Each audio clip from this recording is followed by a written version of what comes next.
Sa mga nagdaang kabanata ay inatake ni Xiao Chen ang nilalang gamit ang kanyang makalangit na suntok kaya naman nagkaroon ng malakas na pagsabog na kung saan nakatayo ang nilalang. Nang mawala ang malakas na pagsabog ay makikitang nanatiling nakatayo ang nilalang at wala itong natanggap na kahit anong pinsala sa katawan. Sinabi din niya habang natatawa na ang martial arts na ito ay sobrang lakas kaya naman gusto ko rin itong subukan. Agad niyang ginaya ang ginawa ni Xiao Chen na agad naman niyang nagawa. Kaya naman nang makita ito ni Xiao Chen ay ikinagulat niya ito at malaking tanong sa kanya na kung bakit nagawa agad ito ng nilalang. Sumambulat sa harap ni Xiao Chen ang makalangit na atake na nagmula sa kalangitan. Nagpatuloy ang atake patungo kay Xiao Chen habang natutuwa naman ang nilalang. Nagkaroon ng malakas na pagsabog na kung saan nakatayo si Xiao Chen. Nang mawala ang malakas na pagsabog ay makikitang nakabaluti na si Xiao Chen. Tinanong naman ni Xiao Chen ang nilalang na kung paano natutunan nito ng nilalang ang kanyang Tianhuang Fist. Agad naman na sumagot ang nilalang na kaya kung matutunan ang kahit anumang pamamaraan sa unang tingin lang. Sinabi naman ni Xiao Chen kay Black na ang lalaking ito ay bahagyang nakakatakot. Sinabi naman ni Black na hindi ko siya matatalo, Xiao Chen sa ngayon ay sarili mo lang ang maaasahan mo. Natutuwa namang sinabi ni Xiao Chen na ang mga nilalang sa extraterritorial ay lubhang kakilakilabot. Tinanong naman ng nilalang na kung may iba pa ba ang mga pamamaraan si Xiao Chen. Sinabi naman ni Xiao Chen na syempre naman habang baka sa mukha niya ang nag-uumapo na pagkasabik. Walang ano-ano ay nilabas ni Xiao Chen ang kanyang pangmalakasang atake at dahil dito ay nagkaroon ng matinding reaksyon ang kalangitan. Nang maramdaman ito ng nilalang ay ikinagulat naman niya ito. Maya-maya pa ay makikitang sumambulat sa harap ng nilalang ang dalawang palad na sinamahan ng isang abilidad na kung tawagin ay Magic Ball. Ginamit nga ni Xiao Chen ang kanyang ikaapat na suntok na Tianhuang Fist upang ipakita ito sa nilalang na kung magagawa din ba niya ito. Ilang sandali pa ay tuluyan ng nagsalubong ang dalawang malalaking palad. Kaya naman dahil dito ay nagkaroon ng malakas na pagsabog kaya naman kinuha ni Black ang dalawa upang ilayo sa malakas na pagsabog. Nang mawala ang malakas na pagsabog ay makikitang hindi papatay ang nilalang at hindi man lang nawasak ang katawan nito. Ikinagulat naman ito ni Xiao Chen na sabi pa nga niya na kung bakit hindi papatay ang nilalang at talaga namang ikaw ay isang matibay. Tuwang-tuwa naman ang nilalang na sabi pa nga niya na iyon ay isang napakalakas na atake. Kaya naman gusto kong gawin din ito. Wala namang masabi si Xiao Chen sa nilalang na ito dahil isa nga itong nagmula sa extraterritorial. Agad naman na sinimulan ng nilalang na gayahin din ang ginawang atake ni Xiao Chen na agad namang nagkaroon ng reaksyon.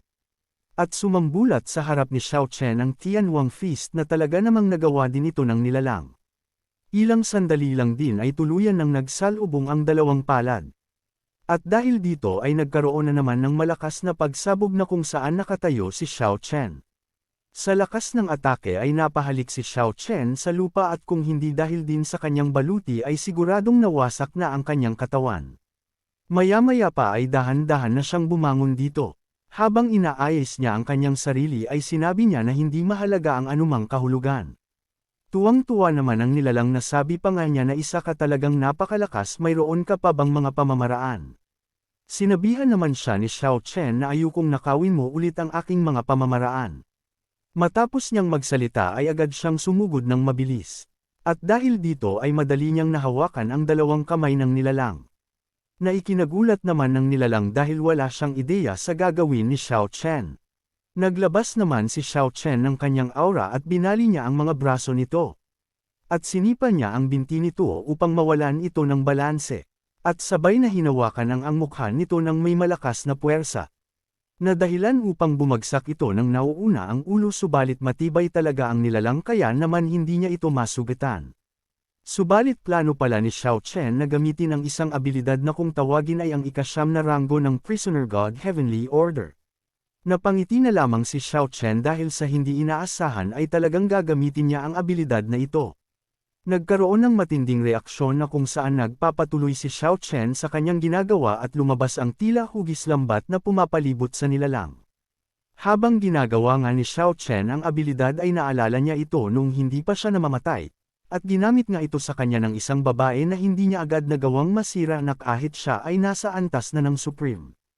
Dahil nga sa hindi niya masira ang pamamaraan na ito ay pinag-aralan niya na lang muna ito dahil isa itong malaking pakinabang na pamamaraan sa hinaharap. Ang babaeng nang ito ang nagmamay-ari ng ganoong abilidad na kaibigan din ni Xiao Chen sa Siyam na Kaharian. Nasabi pa nga ni Xiao Chen kahit sa dati kong buhay, nahirapan ako sa baliw na babaeng yun. Kaya naman tinanong niya ang nilalang na kung kaya ba nito nawa sa akin ang ganitong pamamaraan.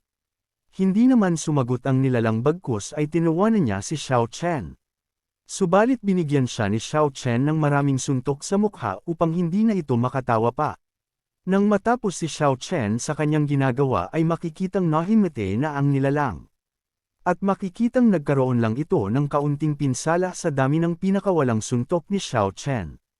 Ngunit nagising naman agad ito na para bang walang nangyari. Nasabi na lang ni Xiao Chen na ang kunat talaga ng lalaking ito. At talaga naman siya ay isang immortal. Lumapit naman si Black na sabi pa nga niya na hayaan mo akong subukan ito. Sinabi naman ni Xiao Chen kay Black na bakit hindi ka lang lumapit. Napakamot naman sa ulo si Black habang nahihiya. Sinubukan ni Black na sakmalin ang liig nito upang makita kung talaga bang kaya niyang masira ang katawan nito. Subalit ikinagulat niya na hindi niya ito magawang sirain dahil sa kunat nito. Nang alisin ni Black ang kanyang bunganga sa liig ng nilalang ay makikita ang tunay na balat nito. Nasabi pa nga ni Black na nag-evolve na ang lalaking ito. Sinabi naman ni Xiao Chen na anong klaseng halimaw itong demonyo, na dahil hindi ko kayang sirain ang iyong pisikal na katawan, maaari ko lamang sirain ang iyong kaluluwa. Ang ikalimang suntok ng Tianhuang Fist, na nagtataglay ng kapangyarihan ng pagdurog ng kaluluwa, pero hindi sapat ang kakayahan ko ngayon para suportahan ako ng suntok na iyon. Kaya naman Black ipahiram mo sa akin ang iyong kapangyarihan. Sa sinabi ni Xiao Chen ay agad naman na nilabas ni Black ang kanyang kapangyarihan upang ipahiram kay Xiao Chen dahil lubhang malakas ang ikalimang antas ng kanyang Tianhuang Fist. Bumulusok ang kapangyarihan ni Black patungo kay Xiao Chen. Makalipas ang ilang sandali ay makikitang tuluyan na nga itong nakuha ni Xiao Chen ang kapangyarihan ni Black. Kaya naman agad niya itong sinimulan na gamitin ang kanyang ikalimang antas ng Tianhuang Fist. Nang ma-activate nga ito ay nagkaroon ng matinding reaksyon ang kalangitan at bumuhos dito ang nakakakilabot na enerhiya patungo sa nilalang. Maya-maya pa ay makikitang nahiwalay na ang kaluluwa nito na may pagtataka. Agad naman na inatake ni Xiao Chen ito upang mabura na ito sa mundong ibabaw. Takot naman ang nilalang dahil ramdam niya ang nakakatakot na atake ni Xiao Chen. Ilang sandali pa ay tuluyan nang nilamon ang kaluluwa ng nilalang sa atake ni Xiao Chen at dahil dito ay naglaho na ang kaluluwa nito.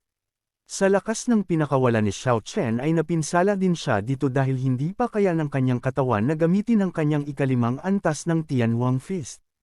Sa ginawa ni Xiao Chen ay makikitang namuti na ang nilalang dahil wala na itong kaluluwa sinyalas na patay na ito. Tinanong naman ni Black si Xiao Chen na kung ayos lamang ba ito. Sinabi naman ni Xiao Chen na kahit nasa kapangyarihan ng Black, ang ikalimang kurot na ito ay nagdala sa akin ng isang malaking pasanin. Agad siyang nag-meditate upang mabawi ang kanyang lakas at pinsala. Subalit sa hindi inaasahang pangyayari habang nagmi-meditate si Xiao Chen ay biglang nagising ang nilalang na ikinagulat ni Xiao Chen. Kaya naman nasabi na lang niya habang nagugulat na ito ay isang imposible. Nagtataka din naman ang nilalang na sabi pa nga niya kay Xiao Chen na nawasak mo ang aking kaluluwa pero bakit buhay pa ako? Sinabi naman ni Xiao Chen na ito ay ganap na imposible. Takang-taka naman ang nilalang na sabi pa nga niya na wala na akong kaluluwa pero buhay pa ako. Ito ay isang kakaiba. Matapos siyang magsalita ay agad na itong tumayo na parang nalulungkot. Habang naglalakad paalis ay paulit-ulit niyang tinatanong sa kanyang sarili na paano ako nabuhay ng walang kaluluwa. Habang si Xiao Chen naman ay wala na lang masabi dito. Sinabi naman ni Black kay Xiao Chen na walang katapusan ang halimaw na ito. Nasabi na kang ni Xiao Chen na ang lalaki ito ay talagang hindi kumuari at isa itong kakaiba. Sa kabilang banda naman sa ibabaw na kaharian sa mansyon ni Li Yunfei, ay makikitang seryosong pinapanood niya ang laban ni Xiao Chen at ng nilalang. Habang pinagmamasdan niya ito ay malaking tanong din sa kanya na kung anong klaseng halimaw ito. Kaya naman para mawala na ang kanyang pagtataka ay agad niyang ipinag-utos sa kanyang alagad na patayin ito. Maya-maya pa ay may biglang dumating na tinatawag siya nito. At sabay na sinabi ng babaeng ito na Li Yunfei, pinatay mo si Xiao Chen. Hindi pa ako nakikipag-ayos sa iyo at ngayon nagkusa ka para tanungin ako kung ano ang sasabihin mo. Sinabi naman ni Li Yunfei kay Snow Maiden na pinatawag kita ngayon dahil para sabihin sa iyo ang totoo. Nagtataka naman si Snow Maiden sa sinabi ni Li Yunfei. Agad naman na nagbukas si Li Yunfei ng isang lagusan. At sabay niyang sinabi kay Snow Maiden na kung gusto mong malaman ang katotohanan ay hayaan mo akong gawin ito. Matapos siyang magsalita ay agad na itong pumasok sa kanyang ginawang lagusan kasama na si Snow Maiden. Nang makapasok sila sa loob ay bakas sa mukha ni Snow Maiden na wala pa din itong tiwala kay Li Yunfei. Sa kabilang banda naman sa sakop na mundo ay narito ang nilalang at hindi pa din maalis sa kanyang isip na kung bakit buhay pa siya. Paulit-ulit niya tinatanong sa kanyang sarili na kung bakit hindi siya namitay na kahit wala na ang kanyang kaluluwa. Subalit may nagsalita sa kanyang likuran na sabi pa nga nito na mamamatay ka na ngayon din. Ikinagulat naman ito ng nilalang. Subalit bago pa man niya makita ang nagsalita ay agad siyang inatake nito dahilan upang mapugutan siya ng ulo. Kaya naman dahil dito ay dahan-dahan na naglalaho ang kanyang katawan sinyales na wala na ito. At makikita natin na si Sword Ghost ang gumawa nito. Kaya naman malaking tanong sa ating lahat na kung si Sword Ghost ba ay isang alagad ni Li Yunfei at ito ba ang inutusan ni Li Yunfei na patayin ang nilalang. Malalaman natin yan sa hinaharap mga bida. Balik tayo sa mansyon ni Xiao Chen at nagkaroon sila ng pag-uusap-usap. Dito nga sa labas ay nag-uusap-usap sila tungkol sa nangyari kanina. Sinabi nga dito ni Lao Zhou na sa hindi inaasahan, makakaligtas pa rin ang isang taong nawasak ang kaluluwa. Sinabi naman ni Xiao Chen na napakaraming nilalang sa mundong ito na hiwalay sa universe. Tinanong naman ni Lao Zhou ang kanyang master na kung anong susunod at anong gagawin nila. Sinabi naman ni Xiao Chen sa kanila na ang pangunahing prioridad ay upang mabilis na mapabuti ang cultivation nating lahat. At ang susunod ay may pupuntahan tayo. Sa loob ng bundok na maaring tumaas agad ang ating cultivation ng mabilis. Makalipas ang ilang sandali ay makikitang nandito na nga sina Xiao Chen sa loob ng bundok. At dito nga ay nagpapatuloy sila sa paglalakad habang si Xiao Chen at Black ay pinakikiramdaman na kung nasaan nakalagay ang mahiwagang bagay. Maya-maya pa ay biglang naramdaman na ni Black ang kanilang hinahanap. Kaya naman agad niya itong sinabi kay Xiao Chen na nakita niya na. Agad naman na tinanong ito ni Xiao Chen na kung nasaan ito banda. Sinabi naman ni Black na higit sa 300 milya sa hilaga, mayroong mahinang pagbabago-bago ng enerhiya, kung walang aksidente, naruroon ito. Nang marinig ni Xiao Chen ang sinabi ni Black ay agad niyang sinabi sa lahat na tumakbo sila. Agad naman na nagsitakbuhan ang lahat na pinangungunahan ni Xiao Chen at Black. Maya-maya pa ay sinabi na ni Xiao Chen na dapat ito ay nandito. Makikita na nasa harap nila ang isang bato at naglalabas ito ng pabago-bagong enerhiya. Agad naman na sinira ito ni Xiao Chen at makikita sa reaksyon ni Black na tuwang-tuwa ito. Malaking tanong naman sa mga servant ni Xiao Chen na kung ano ito. Hindi naman sinabi ni Xiao Chen ang bagay na nasa harapan nila dahil seryoso ito sa kanyang ginagawa. Agad niya namang tinanggal ang isang malaking palatandaan. At dahil dito ay sumambulat sa harap nila ang isang lagusan. Na agad namang nag-presente si Sword Ghost na siya na ang magbabukas nito. Agad niya namang hinayla ito subalit bakas sa kanyang mukha na hindi niya ito kaya. Kaya naman agad niyang binitawan ito. At sabay niyang sinabi habang nahihiya na hindi niya kayang alisin ito. Sinabi naman ni Xiao Chen sa kanya na tigilan muna iyan. Lumapit naman sa harap si Xuanyuan Weiji na sabi pa nga niya habang natatawa na hayaan yung ako ang gumawa. Matapos niyang magsalita ay agad niyang hinawakan ito. At nag-ipon ng lakas upang sa isang hila lang niya ay matanggal na ito. Nang hilain niya na ito ay walang kahirap-hirap na natanggal niya ang takip na ito. Nasabi na lang ni Sword Ghost na malakas talaga ang babaeng ito. Sumambulat naman sa kanila ang isang mahiwagang tower na may malakas na enerhiya sa loob. Kaya naman agad silang pumasok dito upang simulan na ang kanilang pagko-cultivate at upang tumaas na agad ang kanilang antas. At mabilis naman na lumipas ang 3 buwan na pagko-cultivate nilang lahat. At makikitang tagumpay na si Xiao Chen at nakumpleto niya na ang ikalawang antas. Makikita ang nag-uumapo na aura nito nang makumpleto niya ang ikalimang antas ng Primordial Body Tempering Secret Technique. Nagulat naman si Black dahil mukhang nakalusot na din siya sa panibagong antas. Ilang sandali pa ay makikitang tagumpay nga si Black na makalusot sa panibagong antas. Sinabi naman ni Xiao Chen habang pinagmamasdan ng kanyang kamay na ang ikalimang yugto ng Primordial Body Tempering Art ay isang pambihirang tagumpay. Sa inner space nga ni Xiao Chen ay talaga namang handa na naman ito na makipagwasakan.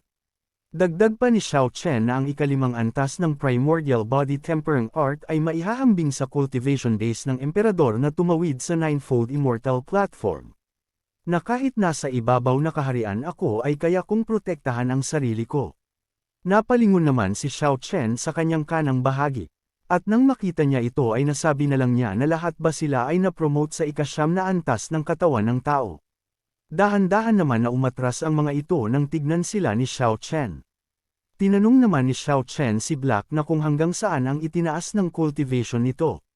Sinabi naman ni Black na maglaban tayo at subukan mo ito at malalaman mo. Natawa naman si Xiao Chen sa sinabi ni Black at sabay niyang sinabi na kung ganun ay simulan na natin. Agad na naghanda ang dalawa upang subukan ang kanilang mga lakas. Matapos ang kanilang paghahanda ay agad silang nagsabayan na umatake. Kaya naman dahil dito ay nagkaroon ng malakas na pagsabog subalit hindi ito ramdam ng mga naroon dahil selyado ang bawat palapag nito. Sa ika-6 naman na palapag ay makikita natin na mukhang mauuna si Sword Ghost na makalusot din sa panibagong antas. Maya-maya pa ay tuluyan na nga itong nakalusot na sabi pa nga niya na sa wakas ay tagumpay din siya na nakalusot. Subalit nang makita niya ang kanyang mga kasamahan na nagko-cultivate pa din ay nasabi na lang niya na nagsusumikap pa din sila. Kaya naman agad siyang bumalik sa pag-cultivate na sabi pa nga niya na hindi rin ako magpapahuli sa kanila. Ilang sandali pa ay nakalusot na din si Black Caravan sa panibagong antas. Sumunod din naman ang tatlo at bakas sa mukha nila ang saya nito. Na kahit sina Kami at Beastmaster ay nakalusot na din sa panibagong antas ng cultivation. Sa puntong ang ito ay nasabi na lang ni Sword Ghost na mukhang lahat ay nag-improve ng husto. Habang abala ang mga servant ni Xiao Chen ay dumating naman siya dito at makikitang may pagtataka sa mga mukha nila nang makita nila si Xiao Chen at Black. Makikita nga sa dalawa na napinsala ang mga ito dahil sa kanilang ginawang laban. Kaya naman nagtatakang tanong ni Sword Ghost na kung anong nangyari sa dalawa. Sinabi naman ni Xiao Chen na ayos lang ito dahil ito lamang ay ang pang-araw-araw na talakayan. Matapos niyang magsalita ay pinagmasdan niya ang mga ito ng seryoso. Maya-maya pa ay sinabi na ni Xiao Chen sa kanilang lahat na pwede na kayong tatlo sa ika-7 palapag at ipagpatuloy ang pagsasanay. Na agad naman na sinang-ayunan ito ng tatlo. Dagdag pa ni Xiao Chen na sa panahong ito, ikaw ay magtutuon ng pansin sa iyong cultivation, at kapag ang lahat ay umabot sa ika9 na antas ng tao at Diyos, tayo ay pupunta sa itaas na kaharian. Kaya naman pagbutihin niyo ang pagsasanay, aalis muna ako at dadalhin ko si Black upang maglibot sa bundok. Agad naman na lumabas sila Xiao Chen at Black dahil may naisip si Xiao Chen na pupuntahan dito. Itinanong naman ni Black na kung saan sila pupunta ngayon. Sinabi naman ni Xiao Chen na bago pumunta sa itaas na kaharian, mayroon pa ring magandang lugar, kaya dapat kang mamasyal. Nagtataka naman si Black na kung saan ang magandang lugar. Sinabi naman ni Xiao Chen ng matamlay na oo, ang dakilang emperador ng kaharian ng Kanglan, oras na para makita siya, pagkatapos ng lahat, kung wala siya, magkakaroon ng maraming gulo sa itaas na kaharian. Sinabi naman ni Black na ang mga pagnanakaw at gulo. Sinabi naman ni Xiao Chen na sa madaling salita naghahanap ng kayamanan at panganib, at umaasa ako na sana nakalimutan na niya ang kasal kong pangako sa taong iyon. Dahil nakarating ka na sa part na ito ay inaanyayahan kita na pindutin ang like at mag-subscribe at i-on ang notification bell. At kung gusto mo naman na suportahan ng matindi ang bidang hangal na ito ay maaari mo ding pindutin ang super thanks sa ibaba para mas lalong ganahan ang hangal na ito. Maraming salamat mga bida. Makalipas ang ilang sandali ay nakarating na nga sina Xiao Chen at Black sa bundok ng Kanglan. Dito nga ay makikita ang matinding aura sa paligid at ang nagraragasang tubig. Agad naman na lumapit si Xiao Chen sa nagraragasang tubig sinyalas na ito ang lagusan. Mabilis namang pumasok sina Xiao Chen sa loob ng walang pag-aalinlangan. Nang makatawid sina Xiao Chen ay makikitang alaga ang lugar na ito. At sa harap niya ay makikita ang isang mansion, hinintay naman ni Xiao Chen na may sumalubong sa kanya. Maya-maya pa ay may isang babae na nagsalita na sabi pa nga nito na sino ang lumalabag sa mansyon ng aking emperor. Sa sinabi ng babae ay hindi naman na nagsalita si Xiao Chen dito at dahan-dahan itong lumutang sa harap niya. Dagdag pa nga ni Emperor Ronsa na lakas loob na magtanong kung bakit pumasok ang kapatid na ito sa aking mansyon. Sa pangalawang tanong ni Emperor Ronsa ay hindi yuwa nagsalita si Xiao Chen. Bagkus ay nagpakawala ito ng kanyang atake sinyalas na ito ang paraan niya sa pagpapakilala. Sumambulat sa harap ni Emperor Ronsa ang isang atake na nagmula sa kalangitan at nang makita ito ni Emperor Ronsa ay kilala niya ang atakeng ito. Agad naman na gumawa siya ng depensa sa ginawang atake ni Xiao Chen. Kaya naman dahil dito ay walang kahirap-hirap niya itong napawalang bisa. Makikita sa aura ni Emperor Ronsa na halos parehas sila ni Xiao Chen. Galit namang tinanong ni Emperor Ronsa na kung sino ang kapatid. Sa pangatlong pagkakataon ay hindi ulit nagsalita si Xiao Chen at naghanda ulit ito ng kanyang atake. Habang si Emperor Ronsa naman ay nakahanda lang ito na dumpensa. Matapos ang paghahanda ni Xiao Chen ng kanyang gagawing atake, ay agad niya na itong pinakawalan kaya naman sumambulat na naman kay Emperor Ronsa ang kilala niyang atake. Nasabi pa nga niya na paano nagagawa ng lalaking ito ang Tianhuang Fist. Agad naman na naglunsad si Emperor Ronsa ng kanyang depensa dito. At nang matapos ay agad niyang itinanong si Xiao Chen na paano mo nalaman ang Tianhuang Boxing. Sumagot naman na si Xiao Chen dito na hindi mo peren ba ako nakikilala. Wala namang ideya si Emperor Ronsa kung sino ang lalaki dahil ang alam niyang gumagamit ng mga atakeng ito ay si Xiao Chen lamang subalit malayo ang hitsura nito. Sinabi naman ni Xiao Chen na sa tingin ko ay mahina ang ginawa kong palo sa likurang bahagi. Nang marinig ito ni Emperor Ronsa ay naalala na nito kung sino ang nasa harap niya. Kaya naman binanggit niya ang pangalan nito habang namumula ang mukha nito. Noon naman si Xiao Chen nang makilala na siya ni Emperor Ronsa na sabi pa nga niya na sino pa nga ba. Mabilis namang yamakap si Emperor Ronsa na sabi pa nga nito na Xiao Chen alam kong hindi ka papatay. Agad naman na sinabi ni Xiao Chen na syempre hindi ako patay no, pero pwede bang bitawan mo muna ako. Hindi naman pumayag si Emperor Ronsa sa sinabi ni Xiao Chen dahil matagal niyang inaanti si Xiao Chen at sobrang namiss niya ito. Kaya naman kung makayakap ito ay parang linta. Inasar naman ni Black si Xiao Chen na sabi pa nga niya na sa tingin ko ay may matandang kaibigan si Xiao Chen. Naiinis namang sinabi ni Xiao Chen na anong pinagsasabi mo ang babaeng ito ay kasama ko na simula nang ako ay lumaki. Sinabi naman ni Xiao Chen kay Emperor Ronsa na bumaba ka na at mag-usap tayo sa loob. Hindi naman pumayag si Emperor Ronsa sa sinabi ni Xiao Chen. Napabuntong hininga na lamang dito si Xiao Chen dahil mukhang hindi na naman siya papakawalan ng babaeng ito. Dahan-dahan naman na naglakad sina Xiao Chen papasok sa loob. Dito nga sa Kanglan Emperor Boudoir ay nakapasok na sina Xiao Chen. Sinabi nga dito ni Xiao Chen habang napapagod na hindi ka pa ba kontento. Agad naman na sumagot si Emperor Ronsa na hindi pa. Bumantong hininga naman si Xiao Chen at sabay niyang sinabi na kung gusto mong hawakan ay hawakan lamang nito. Naging seryoso naman si Emperor Ronsa na sabi pa nga niya kay Xiao Chen na paano mo nalaman ang reincarnation technique ng Buddha Temple. Sinabi naman ni Xiao Chen na ang muling pagsilang ng templo ng Buddha ay dapat isagawa ng kalikasan, ngunit hindi ko ito matututunan. Nang marinig ni Emperor Ronsa ang sinabi ni Xiao Chen ay napapaisip siya na kung paano nabuhay si Xiao Chen. Sinabi naman ni Xiao Chen na ang masasabi ko lang ay hindi ako ganap na namatay. Hindi naman maiwasang magtaka ni Emperor Ronsa kaya naman pinagmasdan niya ng mabuti si Xiao Chen.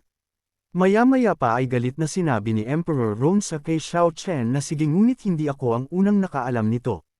Si Jinwo ang lalaking yun bakit alam niya ito kumpara sa akin. Sinabi naman ni Xiao Chen na ang iyong pinagtuunan ng pansin ay nasa maling bahagi ng kwento. Sinabi naman ni Emperor Ronsa na Xiao Chen, hindi ka pa nakakabalik sa pinakamataas na kaharian kung malaman ito ni Leon Fei ay mag-uutusan niya ang mga makalangit na emperador na tugisin ka. Sinabi naman ni Xiao Chen na syempre alam ko iyon. Dahil para sa akin ngayon, tanging ang grupo ng mga Peak Emperors sa itaas na kaharian ang may kakayahang takutin ako, para sa iba naman ay wala akong pakialam dito dahil lalaban ako ng patayan sa kanila. At dito na din matatapos ang ating episode mga bidang hangal subalit hindi matatapos ang araw na ito nang hindi tayo nag-shoutout, Kaya naman shoutout kay Lolita Lopez, Freddy Amparado, Kuya Mart TV, Gilbert Vallejo, at hanggang dito na lang muna mga bida, at sa mga hindi pa na shoutout ay huwag kayong mag-alala dahil nakalista naman ang iyong mga pangalan at nakikita ko ang mga comments niyo. Maraming salamat sa panunood at magkita-kita ulit tayo sa mga susunod na kabanata, kaya naman mangyaring pa-like na lang po.